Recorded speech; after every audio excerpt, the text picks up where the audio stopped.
këto momente, si çdo të diel, do të shkojmë me një lidhje të drejtë për drejtë me Mbretërinë e Bashkuar për të parë se si është situata atje me të prekurit nga koronavirusi, por për diskutuar edhe për çështje të tjera të rëndësishme të javës, me ne në një lidhje Skype do të jetë gazetari Kujtim Vani. Faleminderit që jeni me ne, zoti Vani, mirë se erdhët. Nëse gjithë përshëndetje, dhe me këtë rast ju edhe gëzuar festat kombëtare. Faleminderit. E nisi me të prekurit nga Covid-19, si ka qenë kjo javë në Mbretërinë e Bashkuar? Po, të shtunën janë raportuar 479 vdekje të reja, pra duke shuar numrin total në 58.030 viktima.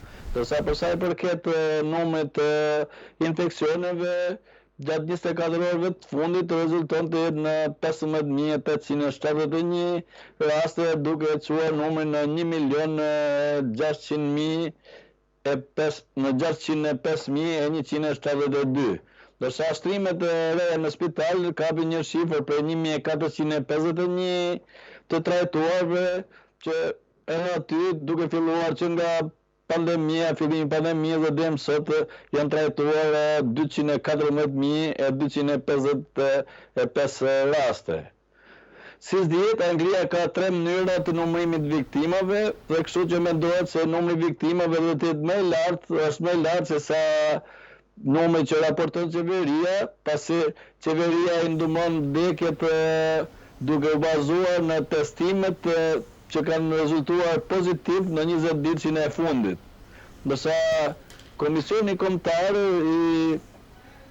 i statistikave i ndumon ato duke u bazuar në certifikatat ku synohet edhe koronavirusi pa shkaku i vdekjes. Ndërsa mënyra e tretë është që numërohen të gjitha vdekjet që janë mbi vdekjet e përgjithshme. E kuptoj. Pse në fakt në këto momente duaj që të ndalemi përpos situatës së krijuar nga Covid-19 ka patur zhvillime, po themi, edhe në aspektin politik, nëse mund ta quajmë kështu, një rebelim në radhët e deputetëve konservator për shkak të masave që pritet vendosen si pasojë e pandemisë së Covid-19. Prekim si fillim masat, çfarë pritet vendoset? Po, Boris Johnson nuk ka shkruar deputetëve konservatorë duke u thënë atyre se kufizimet e niveleve do të rishikohen çdo 2 javë dhe duke u premtuar atyre një votim të ri mbi masat në janar në një përpjekje për shmangur një rebelim në parlament këtë javë pa që do të votohet të martën.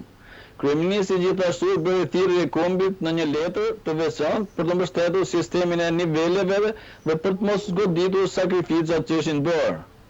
A e tha ne nuk mund të hedhim të gjitha sakrificat që kemi bërë deri tani kur liria duket në sy.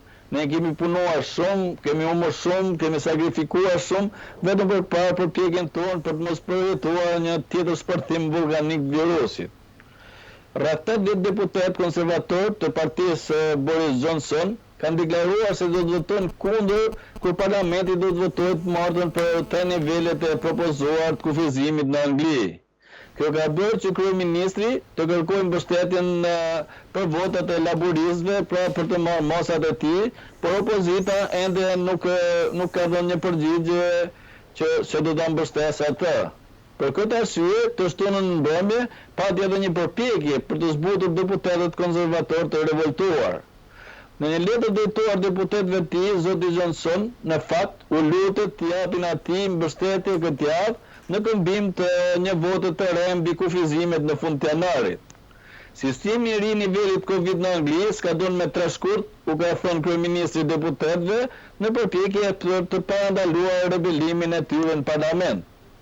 Bllokimi aktual, kombëtar që u vendos me 5 nëntor, përfundon të mërkurën dhe shumë deputet konservator janë të pakënaqur me nivelet e ashpra që do ta zëvendësojnë, siç është sistemi i niveleve pasi s'ka qenë edhe më parë, që ishte niveli i parë, i dytë, i tretë, pra si funksiononte, masat funksionoshin në 3 nivele sipas përhapjes së koronavirusit. Siç e tham, deputetët votojnë mbi sistemin të martën, ndërkohë që shumë deputet majorancës janë deklaruar kundër, kur laboristët janë ndenë pa vendosur në qëndrimet e tyre se do të mbështesin Johnson apo do të bashkohen deputetëve rebel. Në letrën drejtuar deputetëve të tij, kryeministri tha se rregullat mund lehtësohen në dhjetor, ndërsa deputetët mund votojnë përsëri në janar dhe sistemi i nivelit mund të përfundojë në shkurt. Ndërkohë që kryeministri beson se në rastin e parë ka edhe një shans të vërtet për të kthyer në jetën normale. Megjithatë, ai paralajmëroi se do të kishte pasoja katastrofike për shëndetësinë nëse qeveria nuk do të prezantonte sistemin e ri të niveleve kur mbaron edhe bllokimi. Në total, 99% e Anglisë do të hyjë në 2 nivelet më të larta, me kufizime të forta në bare dhe restorante dhe ku do të ndalohen edhe vizitat nëpër familje të ndryshme. Vetëm pak vende mendohet se do të jenë në masat më të ulta, pra që do të kapin masat e nivelit të parë. Në letrën drejtore deputetëve, Johnson përshkruan një afat kohor se kur dhe si çësia e shkallëzimit do të përfundojë. Pa e ka caktuar si datën e skadimit të masave datën në 3 shkurt. Niveli do të rishikohet çdo 2 javë, thaj, dhe zonat mund të lëvizin në nivelet nga data 16 dhjetor. Në fund të janarit, deputetët do të kenë një votim tjetër mbi çësjen e nivelit dhe të vendosin nëse masat qëndrojnë në vend deri në fund të marsit apo do të vazhdojnë në kushtet aktuale. Qeveria do të publikojë edhe rrethana që duhet të ndryshojnë për një zonë për të lëvizur poshtë nivelit të 2 ose 3 për shembull ku është përcaktuar më parë. Gjithashtu, kryeministri u bëri thirrje qytetarëve të mbështesin sistemin e ri dhe të punojnë së bashku me ndarjet, testimet dhe vaksinat. Lutjet e Boris Johnson, drejtuar deputetëve dhe kombit, vijnë pasi ministri i zyrës së kabinetit Michael Gove paralajmëroi spitalet në Angli se mund të përballen me një bingarkesë të madhe në rast se nuk do të vendosen kufizimet e reja.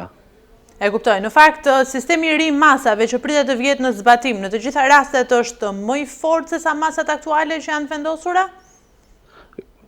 Ai është më i dobët, pasi ato masat aktuale janë në një masë është një bllokim kombëtar aktualisht që u filloi me datën 5 nëntor dhe deri me 2 dhjetor, pra që përfundon me datën 3, por tani do të rikthehet niveli, masat e niveleve janë më të lehta, por gjithsesi do të jenë në masa, pra që do zbatojnë, do të jenë maskat, do të jetë kufizimi i lëvizjeve, kufizimi i takimeve, edhe kushtet që në të cilat do të punojnë lokalet dhe punëtorët. E kuptoj. Në fakt, gjatë ditës së dieshme ka patur edhe një protest kundër masave të vendosura anti-Covid në Londër, ku janë shënuar edhe 10 shoqërime dhe arrestime, apo jo? Mund të flasim pak për këtë zhvillim që ka ardhur dje?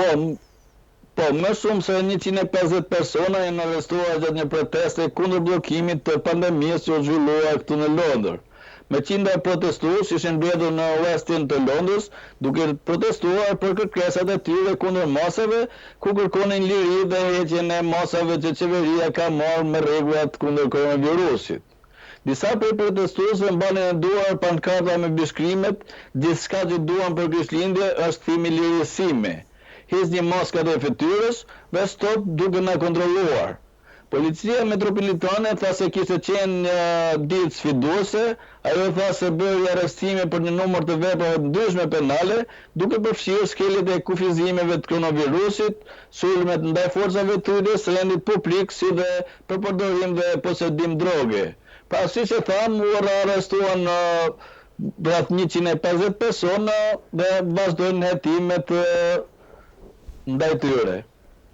Ndërkohë, pritet të ketë protesta të tjera, zoti Ivani, apo ende nuk ka informacione të tilla?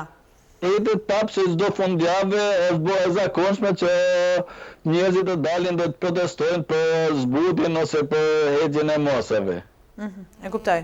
Në fakt, Mbretëria e Bashkuar i ka kushtuar një rëndësi të veçantë, po themi edhe vaksinës anti-Covid, teksa ka prenotuar një dozë për rreth 2 milion të vaksinës Moderna, nga ana tjetër ka emëruar edhe një ministër të posaçëm për këtë çështje që do të bashkëveprojë me Ministrinë e Shëndetësisë për të shpërndarë më pas edhe dozat e vaksinës anti-Covid. Ndalemi pak këtu si po funksionon kjo çështje?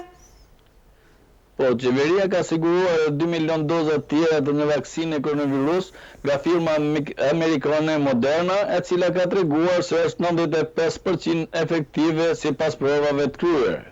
Veç saj Britania e Madhe ka porositur për 100 milion vaksina tjera të Oxford dhe 40 milion nga Pfizer dhe BioNTech, e cila gjithashtu është treguar të jetë 95% efektive.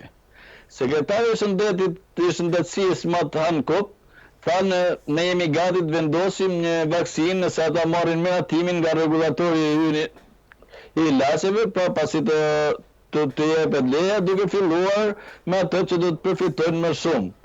Shpërndarja e vaksinave Pfizer dhe BioNTech mund të paraqes sfidën më të madhe pasi duhet ruhet në -70 gradë Celsius, duke krijuar vështirësi të mundshme me transportin dhe magazinimin e tyre. Qeveria, siç e thatë dhe ju, ka emëruar edhe ministrin e ri, pra Nadhim Zahawi, si një ministër i shëndetësisë për të mbikëqyrur përdorimin e vaksinës Covid në Angli. Ministri i ri për vaksinat do të shërbejë si një ministër i përbashkët midis Departamentit të Shëndetësisë dhe Departamentit të Biznesit dhe do të mbikëqyrë shpërndarjen e vaksinës deri të paktën në verën e ardhshme. Zoti Zahawi do të kujdeset për shpërndarjen e vaksinës vetëm në Angli, por do të punojë me administratat e tjera për çastin e tyre të zgjedhura, ndërsa administratat e Skocisë, Walesi dhe Irlandës së Veriut do të jenë përgjegjës për shpërndarjen e vaksinave në kombet e tyre përkatëse. Qartë, zoti Ivani, kjo për sa i përket pandemisë së Covid-19 dhe mënyrës se si po menaxhohet në Mbretërinë e Bashkuar, por unë duat ndalem edhe tek një marrëveshje arritur mes Anglisë dhe Francës për patrullimin e përbashkët kufirit detar për pengimin e kalimit të paligjshëm të emigrantëve që vinë në Mbretërinë e Bashkuar edhe në kohë pandemie, teksa edhe kufit janë disi më strikte dhe nuk lejohet lëvizja, ka sërish tentativa për të hyrë në Mbretërinë e Bashkuar ilegalisht apo jo? Po, një numri i oficerëve që patrullojnë plazhet franceze do të dyfishohet nga java e ardhshme për të ndihmuar në ndalimin e migrantëve që kalojnë kanalin, ka njoftuar sekretari i Ministrisë së Brendshme të Mbretërisë së Bashkuar. Kjo është pjesa e mosave të mëtejshme që Priti Petal, pra sekretarja e Brendshme, ra dakord në një takim me homologun e saj francez të shtunën. Oficerët e policisë do të ndihmohen nga mbikëqyrja e zëruar, të tilla si dronët dhe radarët, për të gjetur kontrabanduesit dhe migrantët, pasi mijëra e migrantë kanë arritur në Mbretërinë e Bashkuar me anije të vogla vetëm gjatë këtij viti. Ministria e Brendshme tha se 59 persona me 4 varka kaluan kanalin vetëm gjatë kësaj së premte. Zonja Patel tha se për shkak të patrullave franceze në rritje dhe ndarjes së inteligjencës, ne tashmë po shohim më pak emigrantë që largohen nga Bregdeti francez. Aksioni për të cilin kemi rënë dakord së bashku sot shkon më tej duke dyfishuar numrin e oficerëve të policisë në terren, duke rritur mbikëqyrjen dhe duke futur teknologjinë e re, duke përfaqësuar një hap të mëtejshëm përpara në misionin tonë të përbashkët për të bërë kalimet e kanaleve plotësisht të qëndrueshme, ka sekretarja e Brendshme angleze Peter Petal. Në njoftimin e patrullave franceze, ministri i migracionit nuk tha se sa oficerë do të vendosen më shumë. Ndër të tjera, zonja Petal tha se do të kishte një sistem të ri azili që është i vendosur dhe i drejtë dhe premtoi se do të ketë legjislacion të ri për vitin e ardhshëm, pra për azilantët e ri dhe ato që kalojnë kufirin në mënyrë të paligjshme, pra do të para se të shurtohen për të shurtuar kërkesat e tyre dhe për t'i mbajtur ose për t'i rikthyer përsëri në vendet nga kanë ardhur. Qartë, unë të falenderoj shumë. Kujtim Vani për gjitha informacionet që ndave me studion e Fax News. Gjithashtu edhe unë ju falenderoj, ju uroj një ditë të këndshme, edhe gëzuar festat, besoj se ju festat e nëndojt i keni festuar këtë radhë më mirë se sa ne, për shkak edhe të veronës, por edhe këtu në Londër të gjithë shtëpitë ku ka shqiptar, varvitet në përbalkone flamuri kuqezi. Faleminderit, në fakt, festimet disit vakta kanë qenë në vendin tonë për shkak kufizimeve, megjithatë është një festë që e ndjejnë të gjithë shqiptarët. Faleminderit. Gjithë të mira dhe punë të mbarë.